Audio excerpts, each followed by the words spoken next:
Yay! And how was that last exercise about commodities and other companies? Good.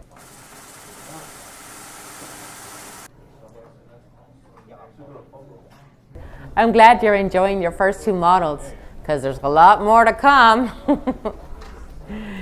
Yeah, you know what?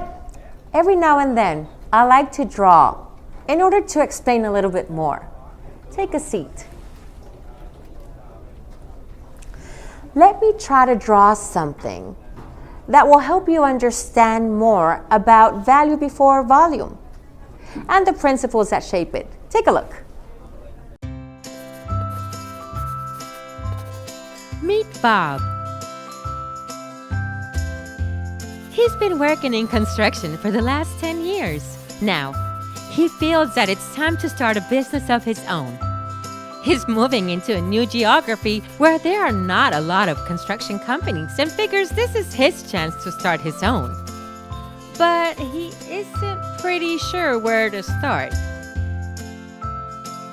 Luckily for him, he has a cousin named Jim who started a construction company 5 or 6 years ago and was really successful. Bob remembers that Jim is no longer running his company, but never asked him what happened. So he decided to visit Jim and see if he could get some advice. Bob asked Jim, "What happened to your company?" and Jim says, "Well, I built it from the ground up and we became really big. We built 20 houses a year, but I didn't focus on the right things. I just wanted to grow into the biggest construction company in town and did not really pay attention to what my customers needed, nor did I pay attention to my finances. So I would take every customer that came my way because I only offered houses that I wanted to build and not necessarily what they needed. I had to give discounts. I did it to get the business. We grew our construction volume, but I could no longer pay the bills. I had to shut down the company. But if you want to start your own construction business, you should.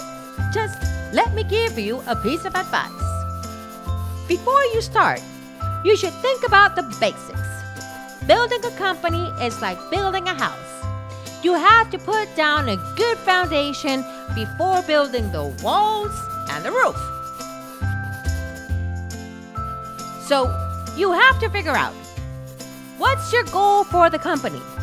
Which customers will you be going after? How will you serve them to be better than other companies?